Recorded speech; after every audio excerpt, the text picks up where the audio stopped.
मुद्दकिर, और हमने कुरान को समझने के लिए आसान कर दिया है। तो कोई है कि सोचे समझे। बिस्मिल्लाहिर्रहमानिर्रहीम। डॉक्टर शनाज नईम की जानिब से अपने तमाम सुनने और देखने वालों की खिदमत में अस्सलामु अलैकुम। आज हम इस सबक में वो अल्फाज जो बार बार कुरान पाक में आते हैं, इनका मतलब सीखना जारी रखेंगे। ये अल्फाज अक्सर अलिफ लाम से शुरू होते हैं।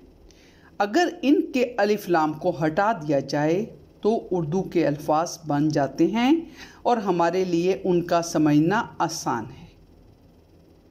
कुछ अल्फाज अलिफ लाम से शुरू होते हैं मगर ख़त्म गोलता पर होते हैं। ये मुअन्नस हरूफ हैं। मेरी आपसे दरख्वास्त है कि इस सबक को आप गौर से सुने, देखें और फिर आप कमेंट ज़रूर करें कि इस सबक में आपने कौन से मुअन्नस हरूफ सीखे।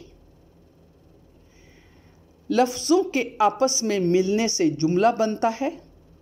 अगर लफ्ज़ों का मतलब हमें समझ आ जाए तो जुमलों का मतलब भी समझ आना शुरू हो जाएगा इंशाअल्लाह ताला। आइए अपने अगले सबक का आगाज़ करते हैं।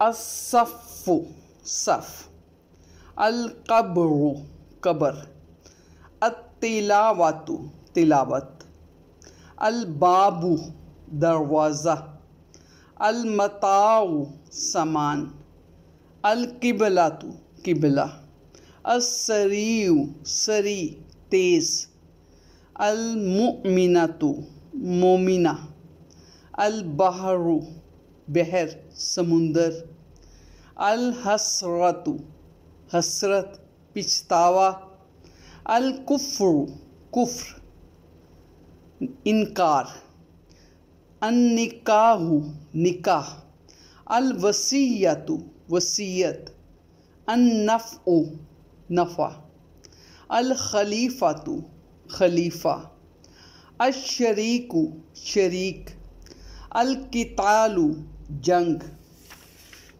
बराए मेहरबानी इस सबक में हमने जो मुअन्नस हरूफ पढ़े हैं, समझे हैं, जैसा मैंने पहले भी ये बात आपसे दरख्वास्त की थी कि आप अगर उनकी समझ आई है या आप मुअन्नस हरूफ को पहचानते हैं तो उन्हें कमेंट में लिखें ताकि मुझे पता चल सके कि आपको समझ आ रही है। अगले सबक तक डॉक्टर शनाज नईम को इजाज़त दें। शुक्रिया। खुदा हाफिज़।